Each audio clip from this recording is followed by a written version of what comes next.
Barack Obama came to office, and without Barack Obama, there's no Donald Trump. In order to get Donald Trump, we have both globalization and a president who muffs a variety of issues. If I look at the rise of Donald Trump, I actually did an article just tracking this. Every time President Obama said something remarkably foolish, ISIS is the JV. The morning of San Bernardino, we have domestic terror under control. The day before Paris, terrorism is on the run, on and on. You can just watch Trump rise. This doesn't mean Trump is nice or decent. Obviously, is neither of the two, or good. All I'm making a case is simply it's simply explanatory. Where does this come from? Now, there's another element to this, and that's what Jake is going to talk about: the rise of the alt-right. Now, one nice thing about growing old is you get to learn from your children. I learned about the alt-right from Jake. I was not. I don't think you probably don't understand what I do with it. You probably bore most people to death. I sit and read all day. I read online. I read books. I have a huge library at home. I didn't know from the alt-right. Who are these people? What is this all about? You know, and a lot of that is because a lot of this is on the internet and in corners of the internet that are not visible to those people who aren't looking for it. And Jake has the capacity to bring together the specifics of the current situation in the world with larger intellectual trends.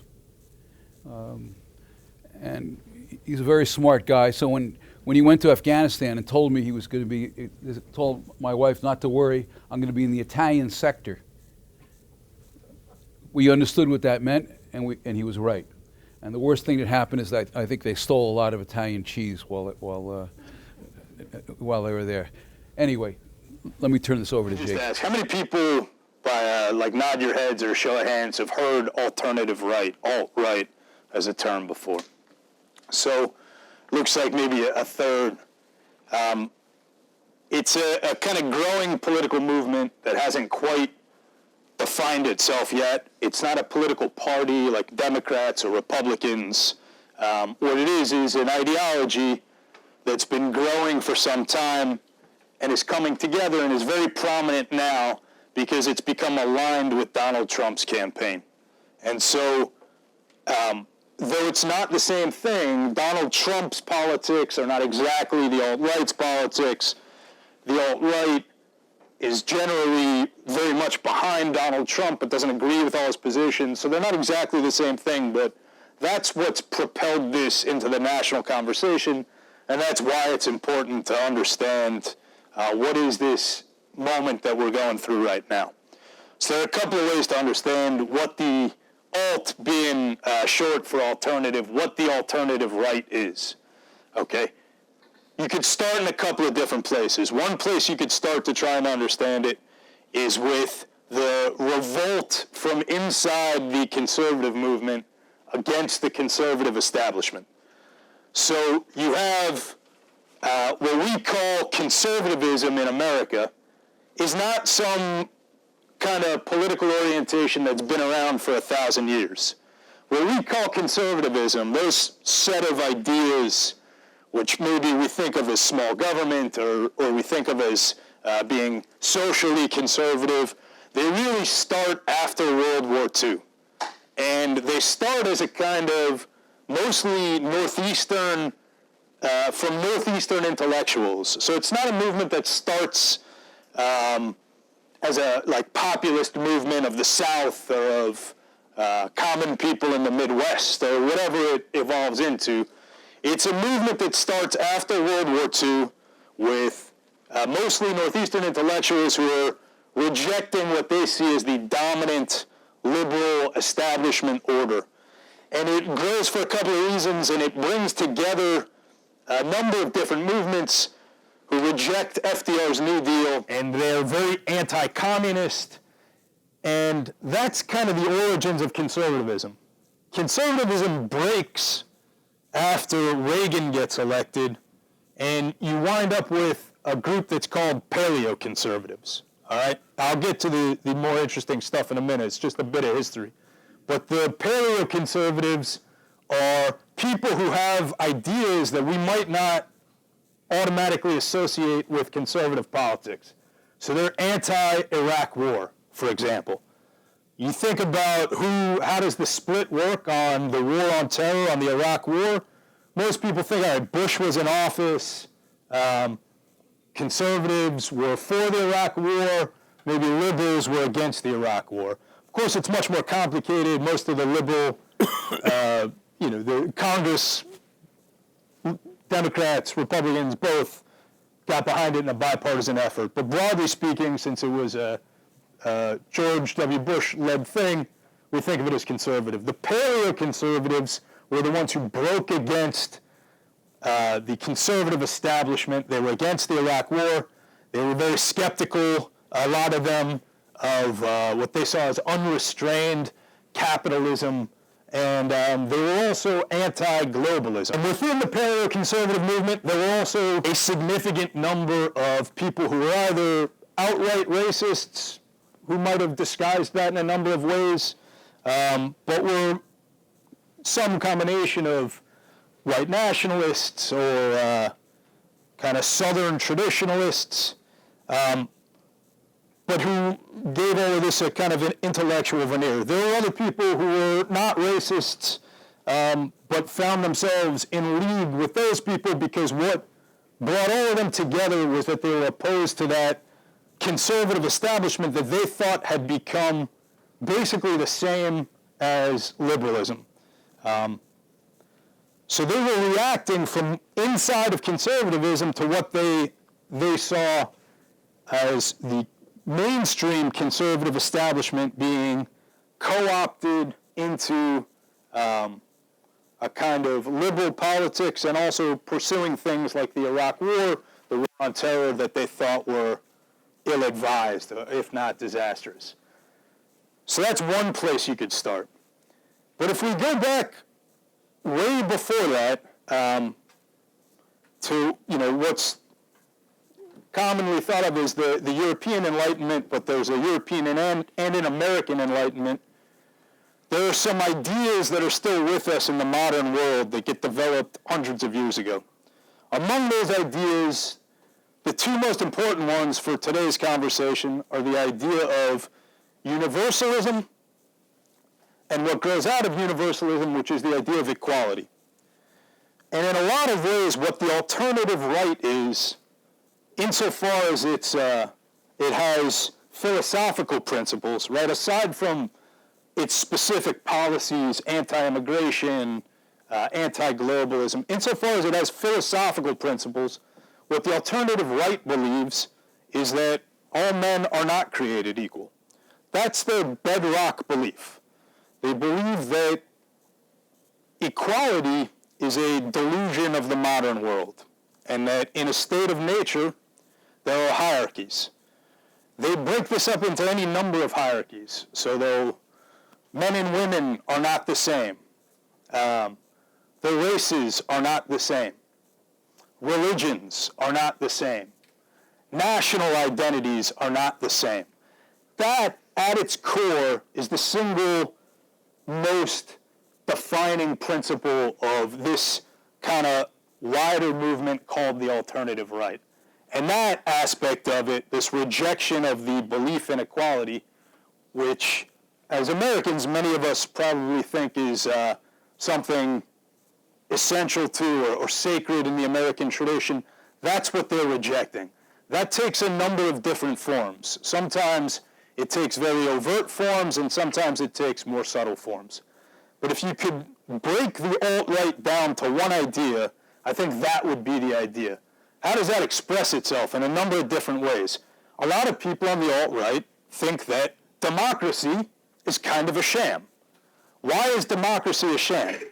Because if you start with that foundational belief that equality is a sham, right? If people are not actually equal, then why should everybody get a vote? Right? It's absurd.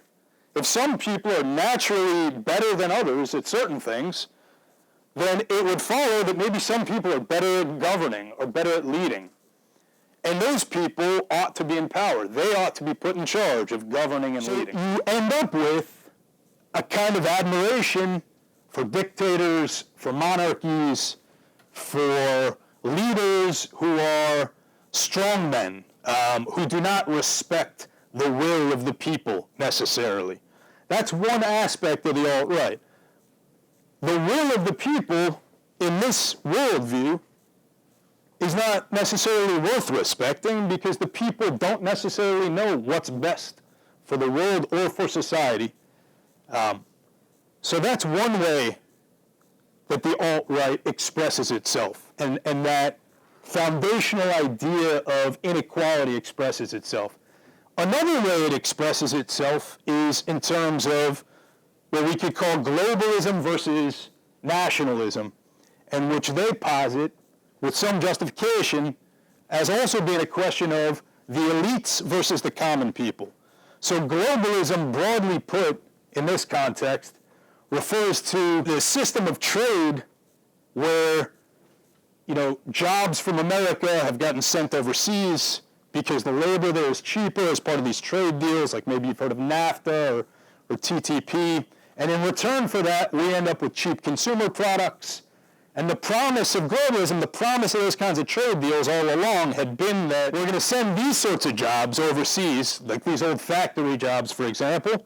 But don't worry, a new economy is right around the corner, the information economy. So yeah, we'll lose these old jobs, but we're just in a kind of transformational period, and the information economy will take care of all that. It didn't turn out that way. There are not enough people who are qualified to be IT people for everybody who used to work in a factory to get a job. And there's definitely not enough for all the people who are going to get put out of work by robots in the next 20 years to get a job, but that's a different conversation. So where am I going with this? Where I'm going with this is that in the alt-right view, it doesn't matter if overall there's more wealth in the world from that kind of trade. It doesn't matter if the standard of living in Bangladesh is higher now than it was before trade deals started, before globalism really kicked into gear. What matters is how your national community is doing. Again, inequality, right? So here's an inequality in terms of what we prioritize. So for the alt-right, you prioritize national identity. And this, I think, is really key to the appeal in a lot of ways. And this is where they get real traction because they have a very strong case. And because there are a lot of people who are at the margins of the economy and who don't see a way back into the economy and who don't get a lot of consolation out of hearing millionaires talk about how free trade is good in principle, which it may very well be, by the way. This is not an anti-trade tirade on my part, but it doesn't comfort people who feel less economically secure now than they might have to hear why globalization is good in the broadest sense. So the alt-right position is there is a national community that deserves loyalty and privilege above the global community. They don't believe in a global community, right? You could have a global community if you believed in equality, total universal equality, because all people across the earth are basically the same. There's a brotherhood, a sisterhood of all men and women, so national borders are arbitrary. But that's not how the alt-right sees it. They see that kind of universalism as not only arbitrary, but as a lie told by elites who benefit from the breakdown of national borders. So that's another key way that it expresses itself. So that's some kind of big picture stuff. I'm going to talk for a second about a more specific event that might not seem to have anything to do with everything else I just talked about, but gives me a kind of a way in because there's a personal connection. Everybody knows who Dylan Roof is. Does that name ring a bell? Dylan Roof is the young, I suppose white nationalist would be the right word for him, walked into a church in Charlotte, killed 9 black parishioners. There was a lot of attempts to try and figure out what had motivated Dylan Roof after that incident. I was involved in some of that. I was working at the time at the Daily Beast as a reporter. I've since left to freelance. But at the time, and what it came up with Dylan Roof was that he'd been a visitor to this site called the Daily Stormer. And the Daily Stormer, which was originally called Total Fascism, was this site that was combining actual fascist kind of neo-Nazi politics with a style that looked like BuzzFeed. Everybody here know what BuzzFeed is?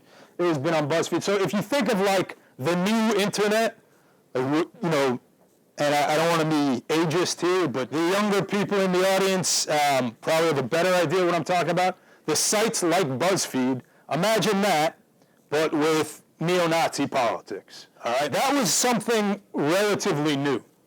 It used to be, and it had been for many decades, that fascist ideas, neo-Nazi ideas were kind of confined to these dark corners. Even on the internet, there was a famous neo-Nazi skinhead site called Stormfront, but it was these message boards where the people were neo-Nazis, there was a lot of racist talk, a lot of anti-Jewish talk, but they were kind of like fusty and out of it, and they were speaking in their own kind of cloistered environment, their own kind of cloistered language.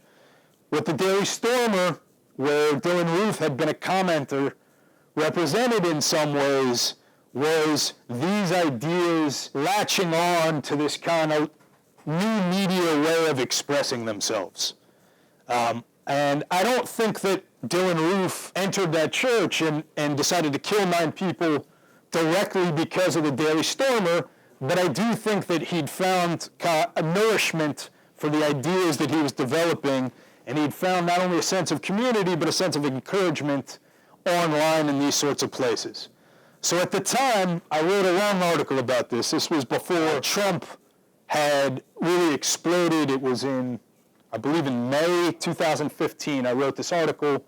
And the article was about these kind of neo-fascist, neo-reactionary places and the way they had inspired Dylan Roof. And what I saw as this kind of style of politics and neo-fascist politics getting bigger and bigger. And the word alternative right, people hadn't really heard of it much yet. It wasn't widely in use.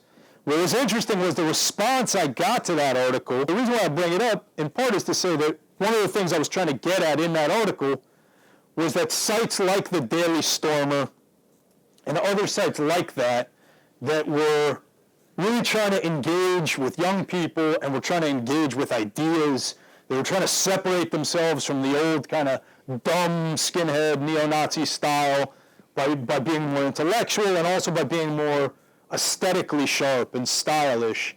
And one of the things they were trying to do to appeal to people was to really get in to the culture wars, but to represent themselves not as the traditionalist side, but as the kind of the rebels in the culture wars. So if anybody's heard of Gamergate, which was this big video game war. Yeah, so I'm not a video game guy myself. I don't know the ins and outs of it, but it was this kind of big culture war over video games. People in the media had done a lot of writing, critiquing video game culture as sexist, and video game users, got together, sometimes in mobs and other times in forums, to argue those ideas and to say, no, video game culture isn't sexist. This is kind of progressivism run amok and trying to ruin everything that's fun by turning into censors. So one of the things I was trying to argue in this article was that actual fascists, actual neo-Nazis, were finding their way into the discourse through things like Gamergate. Now, I don't think the people involved in Gamergate were fascists. I don't know them. Maybe some of them were, but that's certainly not my impression. Whether you agreed with them or disagreed with them, I think there were people trying to engage a more specific set of ideas. But what people like the guy who ran the Daily Stormer and others involved in the movement had figured out was that there was this wider backlash against politically correct culture, against PC. And a phrase you'd hear a lot was social justice warriors, and it was a backlash against social justice warriors. Social justice warriors being used to refer to a kind of almost hysterical, exaggerated kind of progressivism that was always on the hunt for racism, that was always on the hunt for sexism or transgender bias. people, largely college students, like a lot of people in this room, who were like detectives seeking out racism, privilege, homophobia in every corner of the culture. And there was a backlash against that, and what the kind of neo-fascists realized was this backlash against PC culture aligned in certain ways with their own anti-liberalism and their own politics, and so that was their way in. When I wrote this article, I got two kinds of responses. One response I got was from people involved in Gamergate, many of whom would fit that kind of description of social justice warrior, who loved it and thought that I was 100% on their side, and I was saying that everybody involved in Gamergate was actually a neo-Nazi, which was not what I was saying at all. I was saying that the neo-Nazis were trying to take advantage of this.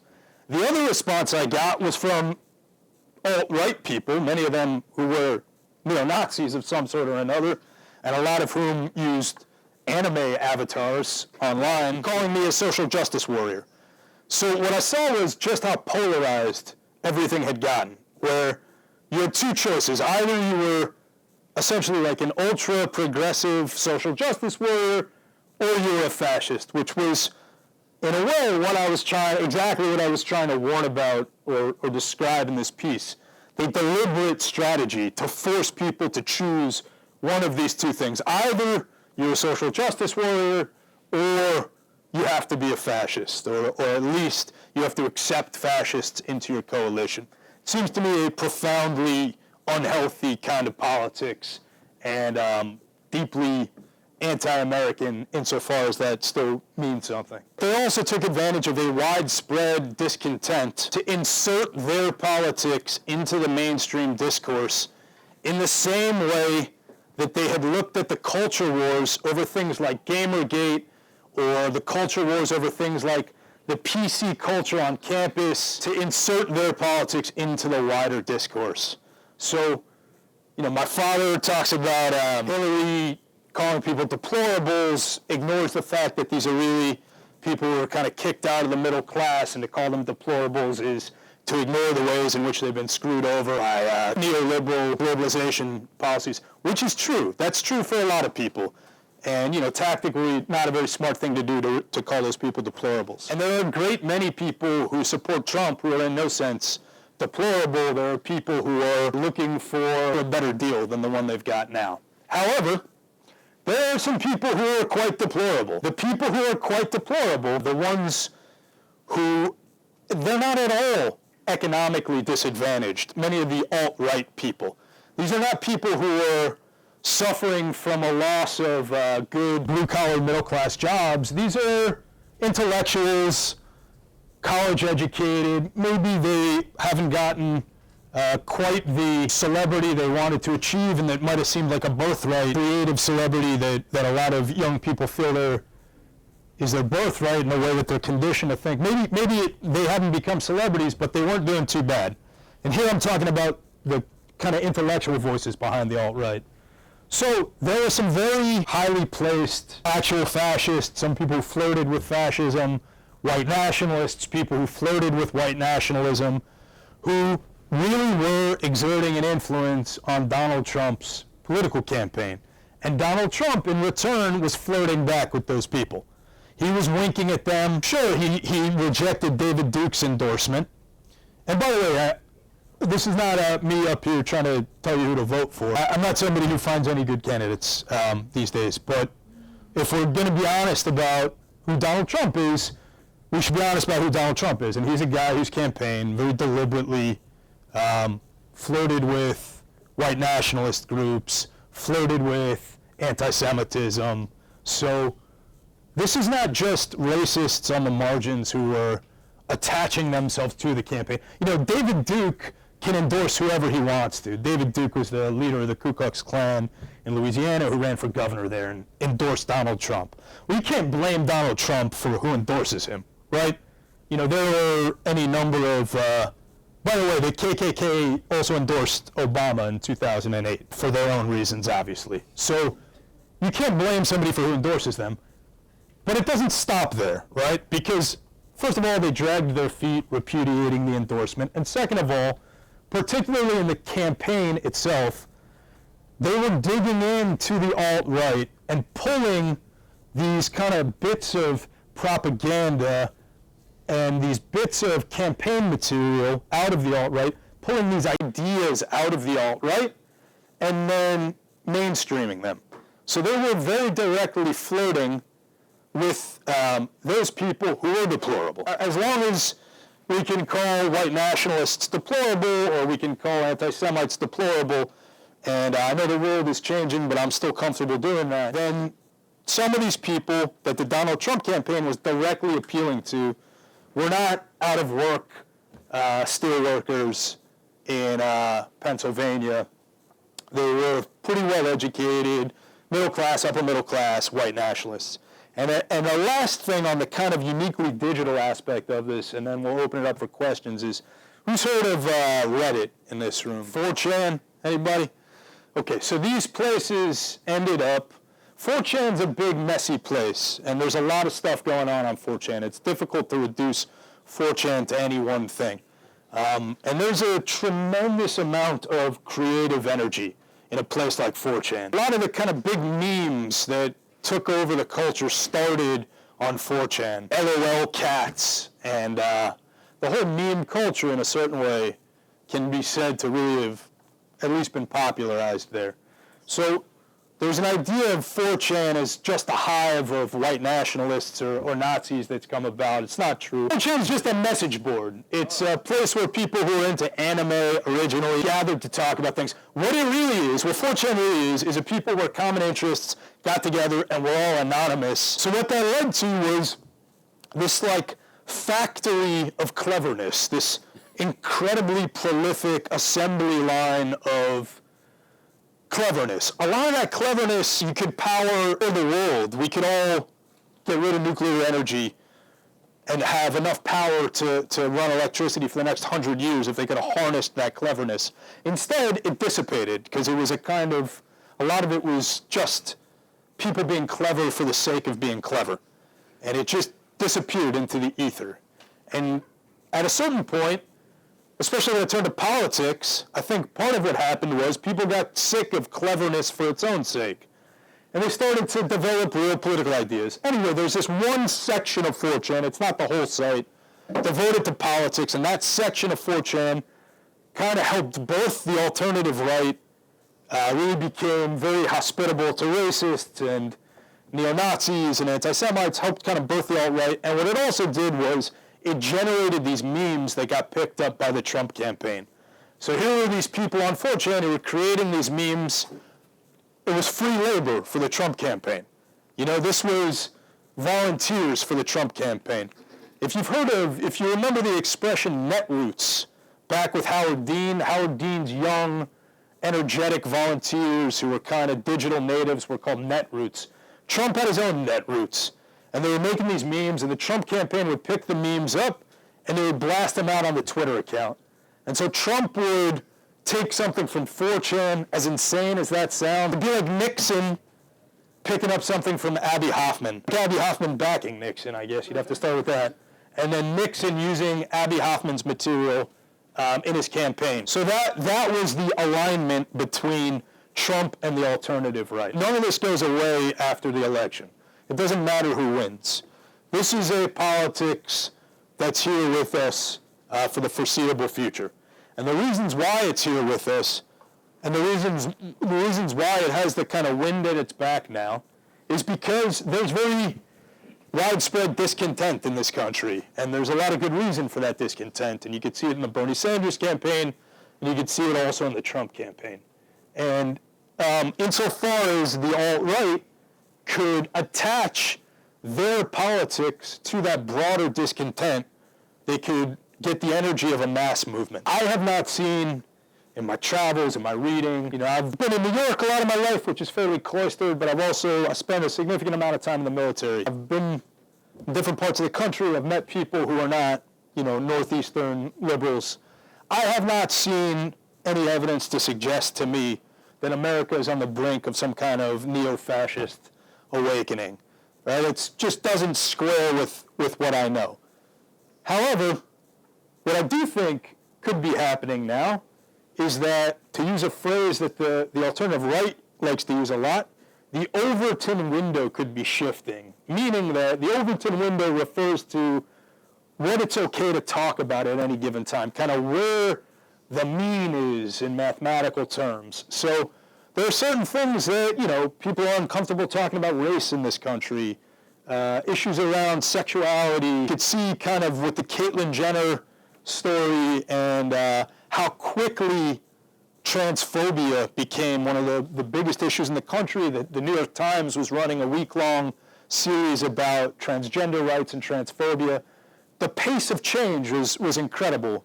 And there was a pressure, I think, for a pressure coming from the left that said that if people weren't immediately adopting not only the right views to talk about these things, but the right language to talk about these things, that all those people were deplorables too. Transgender issues are the most obvious in this regard because they were very language-based in terms of what the appropriate pronouns were to use, and because it seemed to happen very quickly. A week-long series in the New York Times on transgender rights, Washington Post did something similar.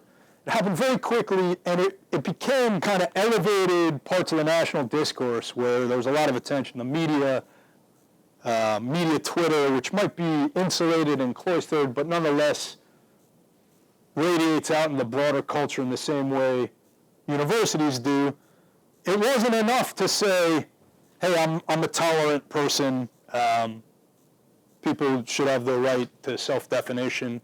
If you were using the wrong pronouns for Caitlyn Jenner, you were deplorable. You were, there was no allowance for kind of people to catch up to social changes. That attitude, on the one hand, combined with this anti-PC pushback and the Trump campaign, which has amplified that anti-PC pushback, has shifted what's called the Overton window, what it's okay to say. Trump has made it okay to say a lot of things that maybe a year ago it was not okay to say. It doesn't mean you would have been arrested if you said them, but it means there would have been more social pressure not to say them. He shifted that. That could continue to shift, and I think that has long-term consequences. It doesn't matter who wins the election. These ideas are going to be around for a long time. And what I would propose to all of you is that whatever side you're on, the ideas don't go away by not engaging them. And people in universities, people in the media, don't get to choose what ideas people find powerful and what ideas people in the broader society are engaged with. We don't get to make those determinations. Professors, students, journalists don't get to choose that. And when the ideas get powerful enough, either you engage with them or you just cede the ground to other people to define them as they wish. Think of the window being open, halfway, let's say. The Overton window is an expression that refers to how big the opening for acceptable discourse. So in other words, in 1920s America, you could very comfortably have said a woman's place is in the kitchen. And there were feminists in the 20s, rights discourse feminists in particular, who would have objected to that. And there were other people who might have objected to it as being uncivil, but it was a common thing to say, right? And that was a common idea to have. It is not an acceptable thing to say in 2016 America. The set of acceptable ideas, the set of things you can say without feeling a kind of social pressure or without feeling that those ideas are somehow taboo or might get you in trouble. And it's both what people talk about and kind of the ideas they allow themselves to engage with. The things you could think about without feeling some sort of guilt and that you'd be willing to talk about openly. So is the window open this much and only this many ideas can get through, or is it open this much and this many ideas can get through? And a different way to think of it is, as opposed to a window, which only kind of opens in one direction, you could think of it as sliding like this. So when the window shifts, maybe this set of ideas that had been closed off at the top of the window, those are now acceptable to discuss.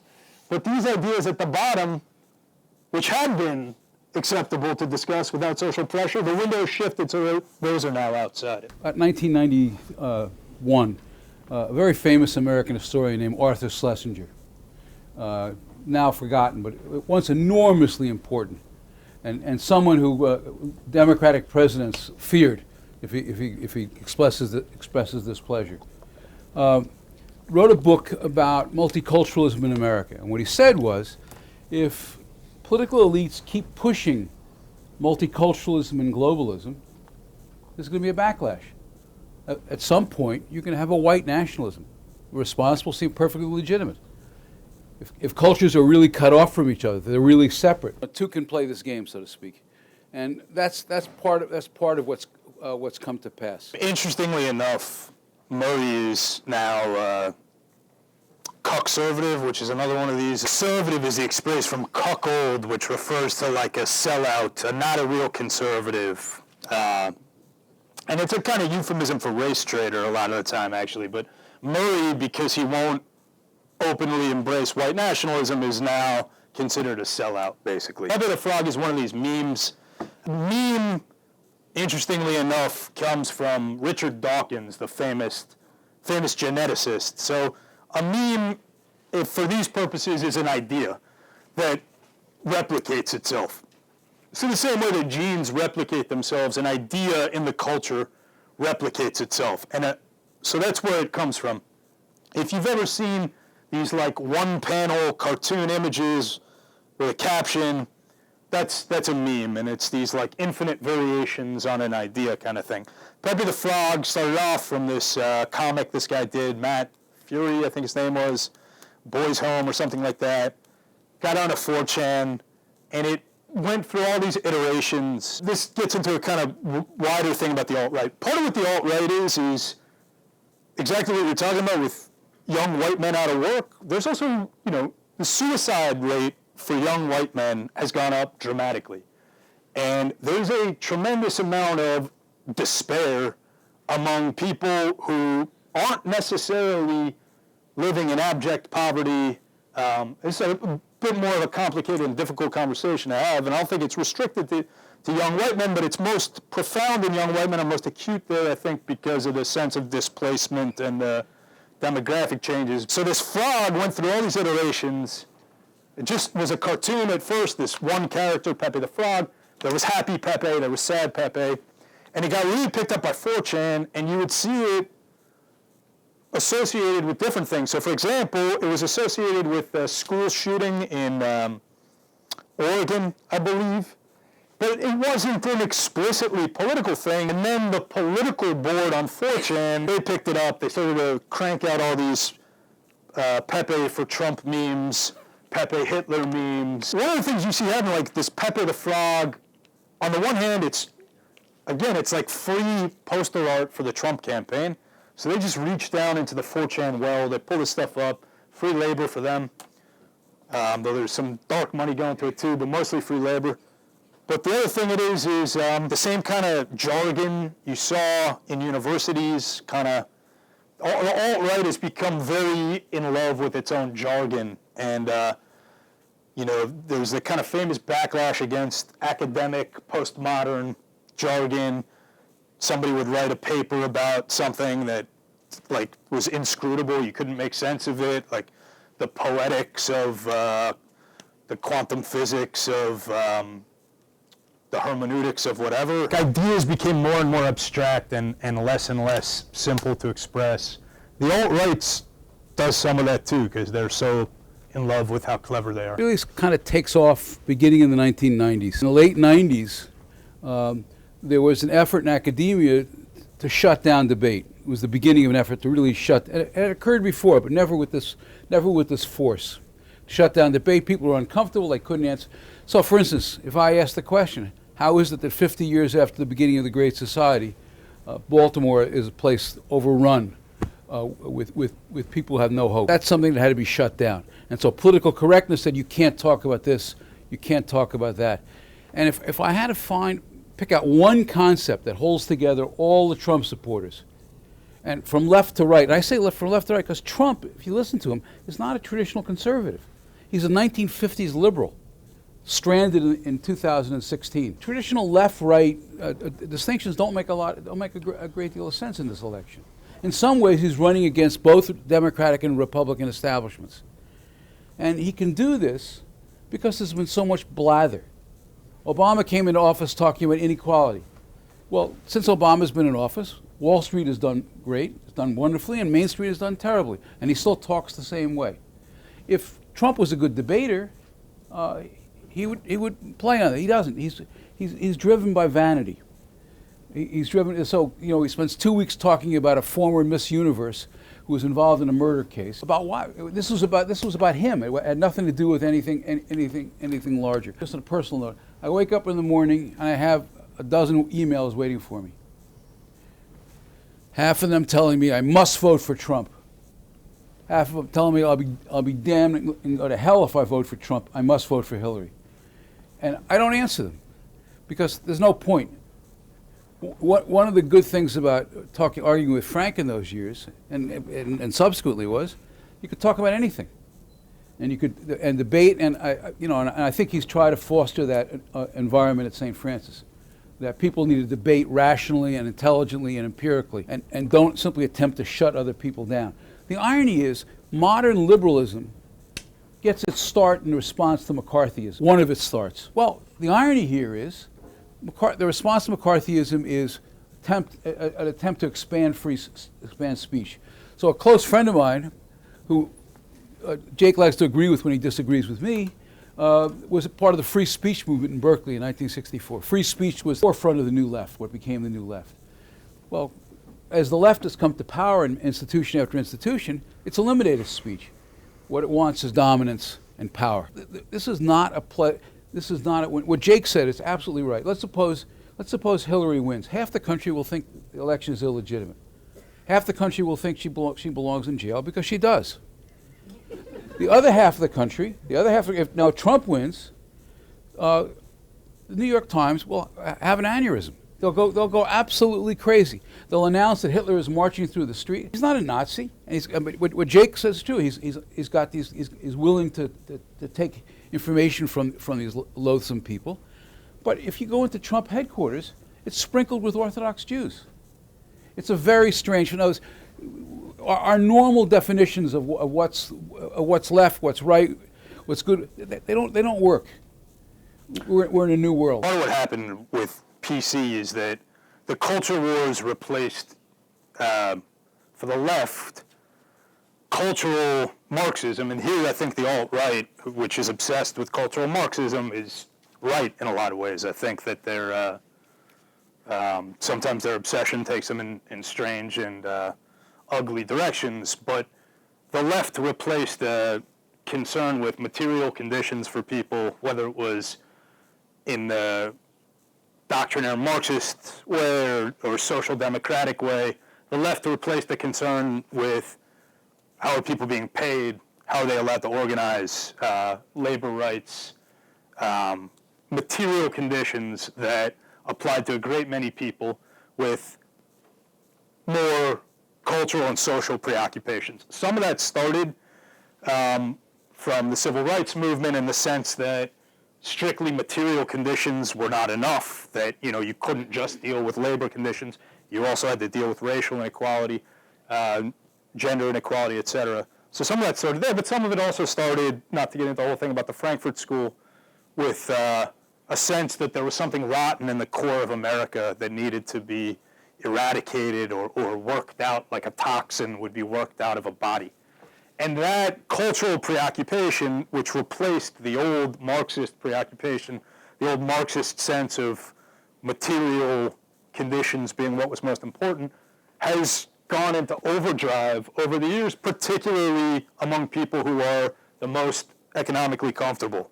So there is I tell you this having worked in media, the rabidness of upper middle class, largely white, though not exclusively white, but the rabidness of the posturing over denouncing white privilege or denouncing cis heteronormative privilege It resembles sometimes a religious zealotry. And so PC became a kind of, in the way that PC dovetails with that, what you can't talk about, it went from being what you can't talk about to an affirmative thing, that people had to denounce other people as being outside the lines. And a lot of this is a kind of cultural pastime for people with disposable income. A lot of the most hysterical manifestations of PC that get picked up and used as an example of, like, look at these crazy kids, college kids are Maoists nowadays, is a kind of recreational activity, but it has real consequences. And those kids who do that on campuses then go on to take jobs as bureaucrats and administrators or whatever.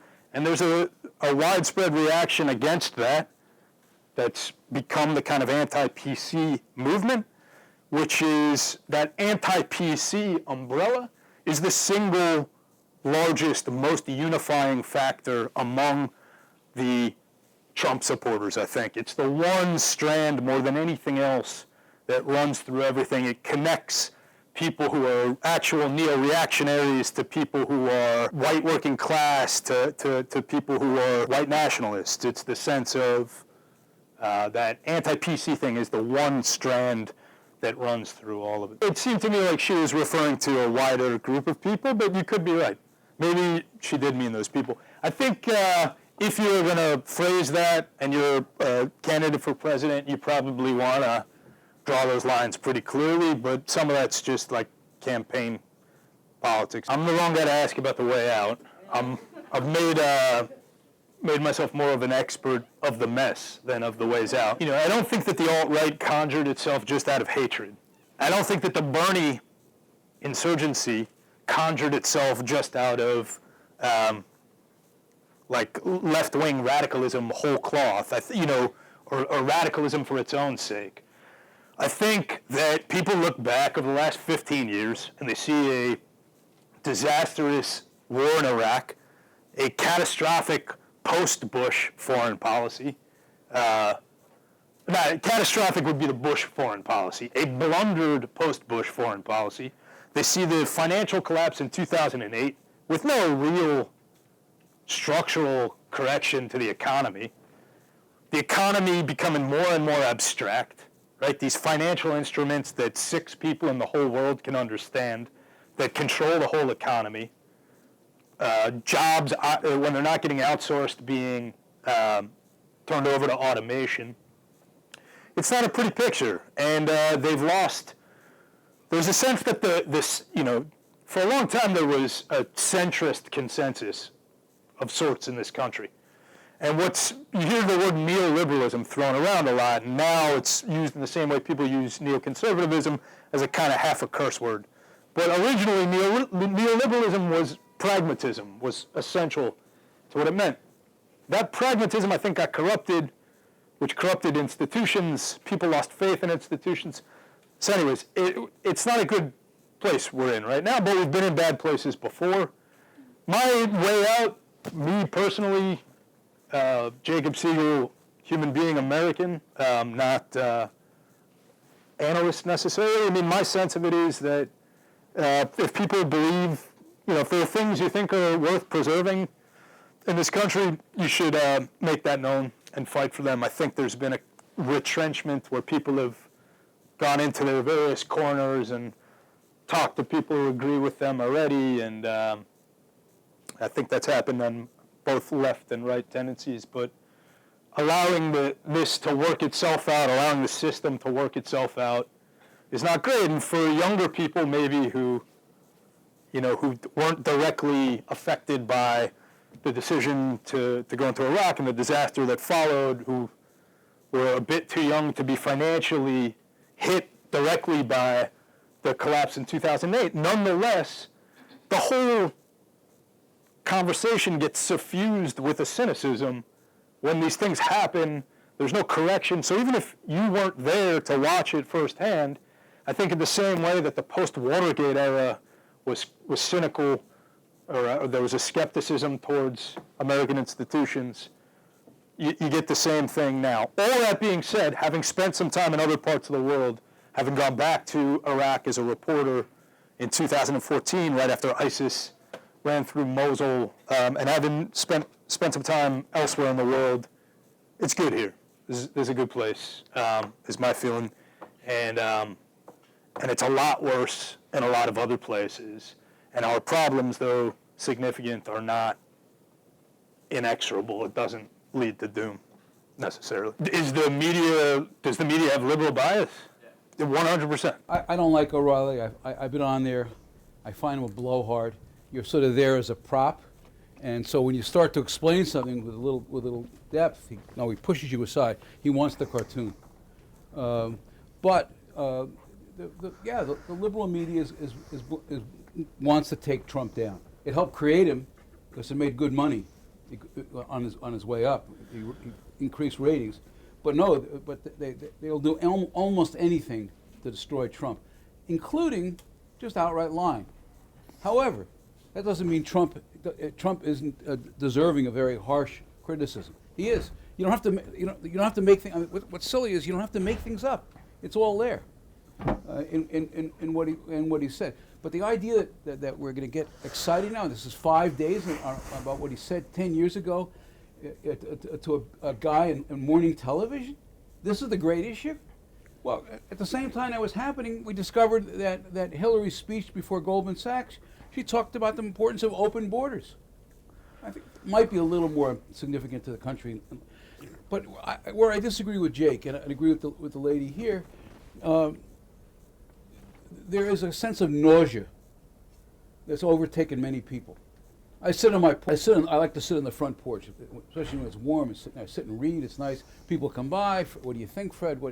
The single most repeated word was, "This campaign makes them nauseous." They just how do we get here? And then I start talking. The McGovern reforms, because I knew McGovern and I was involved in those reforms, which came out disastrously. And I have them asleep within a few minutes, and either they fall asleep on their feet, or they just start to walk away because they don't want to hear this whole story. It's not all that interesting. What is consequential is that for 15 years I worked for a centrist think tank in Washington. It no longer exists. It was knocked out of business by Obama. Obama has been the most polarizing president since Nixon, and some of this is intentional. Some of this is what Republicans do to themselves. No one made them nominate Sarah Palin for vice president. Not because, by the way, Sarah Palin was not stupid. She did a very good job as governor of Alaska. She did a great job negotiating with you. She wasn't ready to be on a national stage. Let her. It was, but this was what Jake's talking about. This was cleverness. We'll put this woman on there with McCain. We'll liven the ticket up. Well, the Republicans shot themselves in the foot. Like on the merits, it's 100% true that there's liberal media bias. The media, in the same way universities are generally liberal, and they kind of drift towards a progressive consensus, media works the same way. The media is a bit more cynical than the universities are. So, like CNN, for example, will give Trump countless hours of free airtime, but also denounce him, right? So it's a bit more complicated than just they want Trump to lose. They love them as like a front page news thing. The more critical thing that's going on right now, what's new right now, is that a lot of what the alt-right is, they're media critics. This is like a kind of big meta phenomenon of media criticism. Trump scores big, or he did in the primaries certainly. It's a little harder in the general election when he goes after the media as duplicitous as against him. Why? Because people can sense that it's true. And because the media, which is deeply attached to its own sense of its importance, is vain, doesn't understand that when it gets on a high horse and starts denouncing Trump, it turns people off. So the media could have, in a sober way, reported on Trump.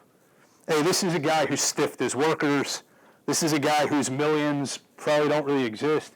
This is a guy who said one thing yesterday and says another thing today.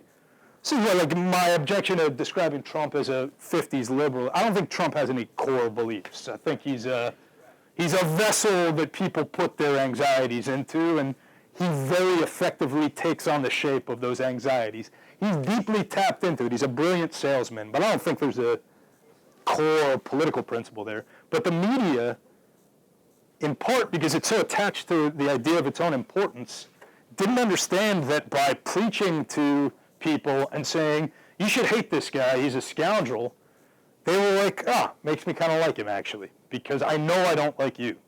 And so if you're telling me, you people who are in this bubble, who've been wrong about a million things, are telling me I shouldn't listen to this guy.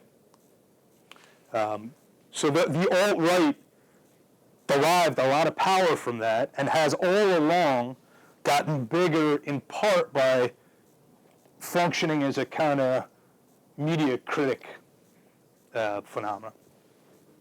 Do you consider Fox a part of the media? Because Sure. Donald Trump was their darling. Yeah. Well, CNN's nominally opposed to Trump, right? CNN's supposed to be anti-Trump, but they gave him hours and hours of airtime. Why? Because it's entertainment. And because, you know, it's the political entertainment complex or something, you know? So Fox News at least was honest about it. Fox wasn't the only place to signal boost him. Fox, you know, just openly backed him as a candidate. But I think there's something in the way Fox does it, which is so not just openly aligned with him, but over the top, that allows people to say, okay, I know exactly where they stand with this. That's my sense of it.